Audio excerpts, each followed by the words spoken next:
Hoş gel Kırgızistan'a. Welcome to Kyrgyzstan. Welcome to Kyrgyzstan! Welcome to Kyrgyzstan! Welcome to Kyrgyzstan, the land of adventure, beauty, and a lot of surprises. And I'm really excited to share the best this country has to offer with you. So come with me, let's start our journey together.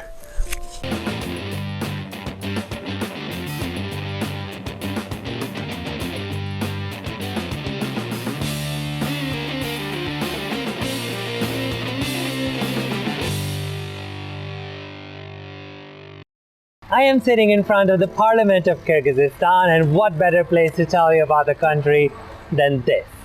So it is a small country, landlocked, and it's located on the very eastern side of Central Asia. Like I said, it's a landlocked country, but that doesn't mean there's any lack of water or things to do around water here. In fact, they have some really beautiful lakes here. It's also a Silk Route, the former Silk Route country, so there's a lot of remnants of that. There's Soviet brutalist architecture here. And the thing that I find most interesting is their nomadic lifestyle. There's a saying that the only true time you will know where a Kyrgyz person is when they are in their grave. So it has very interesting things to do. So I'll show you all of that. But until then, let's go see a little bit more. You need to find out a lot of information because it's not a country where you just get up and just come, right? It needs a little bit of planning and a little bit of research. So I'll help you as much as I can. For the rest, you can reach out to me. So let's go. So if you check the spellings, it's Kyrgyzstan. That is when you translate it from Russian. But when you actually speak the Kyrgyz language, it's Kyrgyzstan. So there's no extra Z in this. So when you hear, call it Kyrgyzstan. That's the right pronunciation. Let's talk about the flag of Kyrgyzstan. It is red with a yellow center, and it is actually quite interesting how it came about. So red is the color of Manas, who in the 17th century combined all 40 tribes of Kyrgyzstan. So all these little hooks you see on the side, these are the 40 tribes of Kyrgyzstan. This round thing you see in the center is actually the roof, the ceiling of a yurt. That's how important yurts are to Kyrgyz people. So that's the flag of Kyrgyzstan. So this is the Kyrgyz traditional cap, and it's made with felt. In summer it keeps you cool, in winter it keeps you warm. And most people, like, it comes with a traditional gown, so it's really nice for winter especially. And the nomads definitely wear it, especially the older gentlemen. So yeah, I look really ridiculous, I know, but I had to try it on. Getting a visa for Kyrgyzstan is actually quite easy. If you are from Europe or North America, most of the time you don't need a visa, or you can get it on arrival. If you do need a visa, you can easily get one online through the e-visa portal. So I will post the link below, and it usually arrives within 2 to 3 working days. So what are you waiting for? Come to Kyrgyzstan. Now, the official currency of Kyrgyzstan is som, and this is what it looks like. It's quite colorful, and although this is the main currency and you will need it around, some places also do accept US dollars. It's actually not that expensive. It's a great value for money country. You can spend a pretty good day in 40 to 50 pounds. Food is really cheap. Moving around is generally quite cheap. And the only big expense that you would see is the accommodation, and even that's not too much. There are a lot of places that don't charge any entrance fees, so it's generally really good value for money. I was also quite impressed by how many banks there are and how few of them actually charge any transaction fees. This includes the Kyrgyz bank at the airport that didn't charge any transaction fees. There's also Demir Bank, and there was Halik Bank, Companion Bank. None of them charge any transaction fees, whether you withdraw soms or dollars. So great. Card payments are also much more common than I expected, and it was great. I mean, in the villages, they won't take card payments, but generally there are quite a lot of places where you can pay with card and there are no card payment fees. Like there's no surcharge for that. So an amazing thing for Kyrgyzstan. Recommended. Now the two main languages spoken are Kyrgyz, which is a Turkic language, and Russian. So the language barrier is actually quite real, and you definitely need to download the Russian and Kyrgyz both language packs on Google Translate app before you land in the country. Especially when you get out of the cities, it becomes a real problem. So the younger generation is a bit more fluent in English and they will try to help you as much as they can, but again, without the translation app, you will be lost in a lot of places. If you know even a little bit of Russian, it will go a long way. So I would definitely recommend learning a few words at least. It's quite easy if you get a car with a driver who's also your guide, like I did, but the public transport is not very frequent. They're called marshrutkas, the shared vans, and they're not frequent. They don't go to a lot of tourist destinations. You will waste a lot of time, and the only good thing is they're cheap. The roads actually are not good either. So in and around the cities, the roads are pretty good. But if you're going around, the roads are pretty bad. If you want to drive around on your own, I would recommend getting a bigger car where you can drive on rough roads. I would recommend getting a car with a driver or a guide, even better, because they know their way around and they also know a lot of places that you wouldn't be able to find on your own. Like if you go to find the hot springs in Altin Arashan. So that's my recommendation. It's probably the most expensive option, but it's really worth it.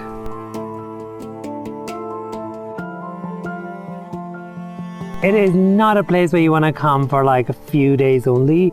I would definitely recommend at least 7 to 10 days because parts of the country are so different from one another. You would definitely need time to explore. Just getting around Bishkek and Alarcha, you're pretty much done with 2.5 days. I would recommend definitely 7 to 10 days at the very minimum. And even though this country looks like, a teeny tiny part on the map, there's quite a lot to explore. How safe is it to visit Kyrgyzstan? Before coming, I did some research and I found that there were issues, some muggings and whatnot, but generally it is a very safe country.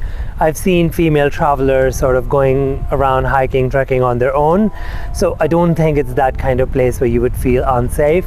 The only thing I would recommend is staying a bit more cautious in the evenings after dark in the cities, but generally it's really safe. People are really nice and friendly. And if you don't believe me, the 7 bulls give you their guarantee. They're really nice, they're really friendly, they're really warm, and they're really welcoming. The hospitality is legendary. Honestly, anywhere you go, they just try their best to help you.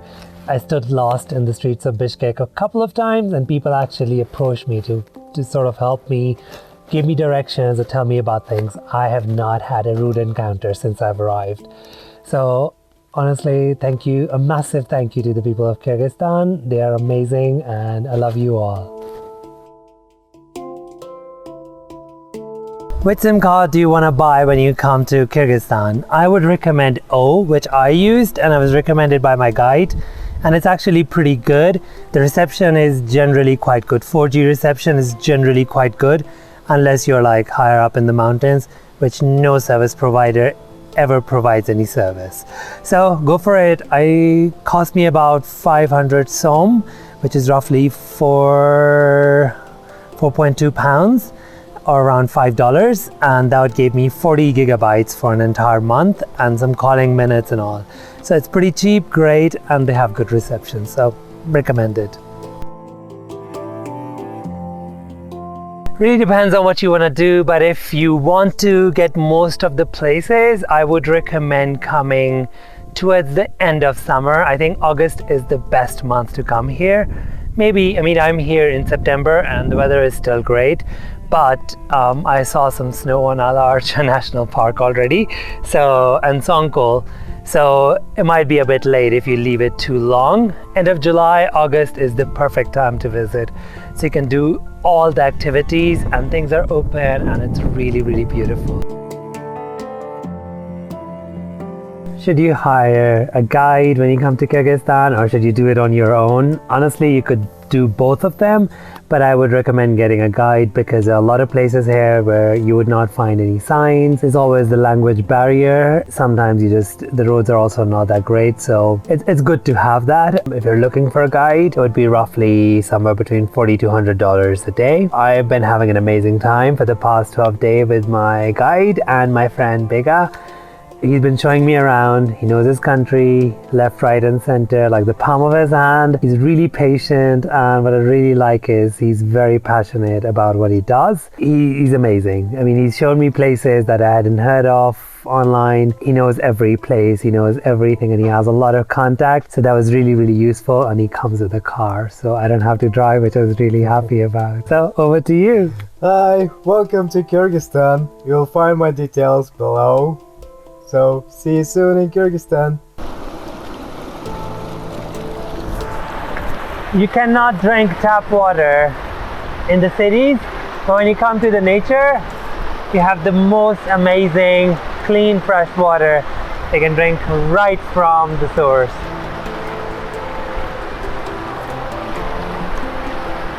Please don't be an idiot like me and forget your reusable bottle at home. Bring it with you. I'm gonna have to reuse this one again and again. It's not a good thing.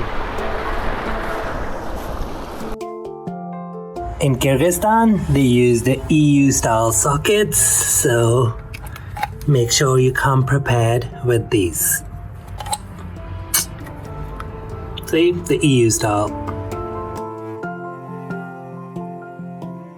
This is the central mosque of Bishkek, the new one, which was donated by Turkey. Now, it's a good time to tell you a little bit about the religion here. Officially, I think it's a secular country. I haven't checked on that, so please don't hold me. But it's a Muslim majority country, and while some people do practice quite seriously, there are a lot of people, I think majority of the people are quite liberal, because you will find halal food and you will also find bars and clubs. So it's quite an interesting place. They're quite liberal. You will see women, covering their heads, but at the same time you will see women wearing Western clothes. I've been going around in shorts with no problem at all. So if you're coming, don't be scared. It's not that type of Muslim country where you have a lot of restrictions. I want to tell you 4 really useful apps when it comes to Kyrgyzstan. Number 1 is Yandex Taxi. You will need it in Bishkek, bigger cities mostly. Google Maps is not very helpful, doesn't have a lot of information. I would recommend for the cities use Kyrgyz, or for outside use maps.me. They're both really, really helpful. And the 4th app is Google Translate, but do come with the Kyrgyz and Russian language packs downloaded. There's a lot of places where you just don't have internet reception and you will need that, I promise you. When you're going hiking or somewhere in nature, please make sure you bring all of your rubbish back with you, because it's really important that we preserve this for the rest of the people. And also, you don't really need to take a lot of plastic bottles with you everywhere, because you can honestly get fresh water from pretty much every place you will stop at. So don't carry a lot of plastic with you. But if you do, please bring it back with you. Do you hear all the bleating in the background? They've wanted me to tell you that if you come during any season, make sure you bring yourself some warm clothes with you, because some of the places you will be going to are quite high up in the mountains and weather can change like that. Generally, it's a beautiful country. I would highly recommend you visit it. And what I really liked is that there's so much to do. The landscape changes so much, so quickly. They're beautiful mountains, alpine lakes that you would never get bored of. At the same time, you will find some really rugged places. There's beach, there's great food, so people are really nice, helping and friendly. So all of these things are a massive thumbs up for Kyrgyzstan. What I didn't like are 2 things. One is the condition of roads. they can be actually really rough at places. And secondly, you have to order food in advance if you want to try, for example, pilav. So they make things for a lot of people. So if you're 1 or 2 people, then you would be missing out on trying quite a few different things. That was not the great part, but other than that, massive thumbs up. Like all beautiful journeys, this one has to end as well. So I'm gonna head back to Bishkek and then back to London. I really hope you enjoyed it with me, and I'm a little out of, words because I'm a little sad that I'm going back. Guys, this is BrownBoyTravels. Let me know what you think of the video in the comment section. If I've missed something, please let me know. Also, give me some suggestions about your country. I will see you in the next video. Until then, you have an amazing day ahead. Mwah.